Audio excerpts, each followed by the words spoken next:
निहत्थे थे गाड़ियों का था काफिला, वहां निहत्थे थे गाड़ियों का था काफिला। श्रीनगर से जम्मू आते थे, काल सर पर मंडरा रहा था। उन्हें क्या मालूम था, आत्मघाती ने टक्कर मारी, बस के उड़े चिथड़े।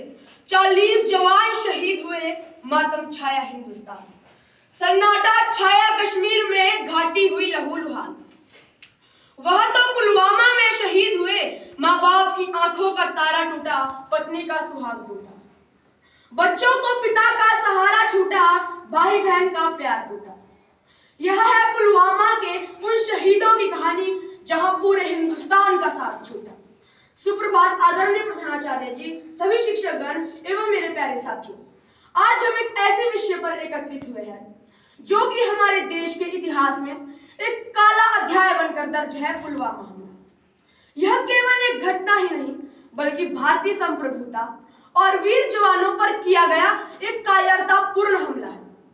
14 फरवरी 2019 यह दिन भारतीयों के लिए केवल एक तारीख नहीं, बल्कि दर्द, आक्रोश और बलिदान की गाथा बन चुकी है। जम्मू कश्मीर के पुलवामा जिले में सीआरपीएफ के काफिले पर एक आत्मघाती हमला किया गया, जिसमें हमारे देश के 40 जवान शहीद हुए। एक आतंकी ने विस्फोटकों से भरी गाड़ी को सैनिकों की बस से टकरा दिया, जिससे एक भीषण विस्फोट हुआ। यह हमला न केवल सैनिकों के बल्कि पूरे भारतीयों के हृदय में गहरी चोट थी। इस अमानवीय कृत्य के पीछे एक आतंकी संगठन जैश-ए-मोहम्मद का हाथ था।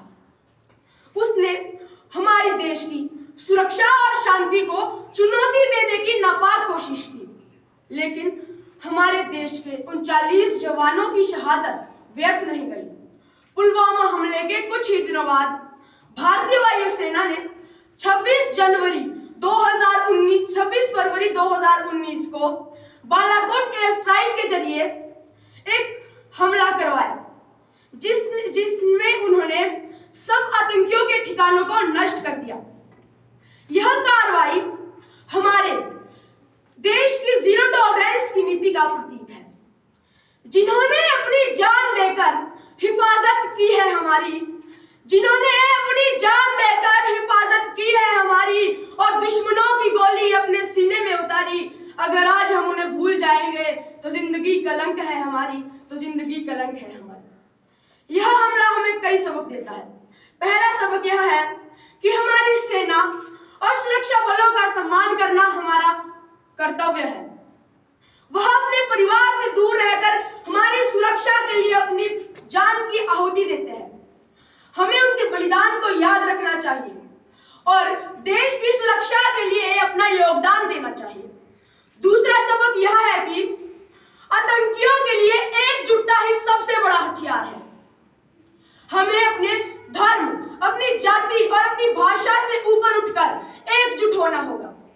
आतंकियों का कोई धर्म नहीं होता, कोई इंसानियत नहीं होती।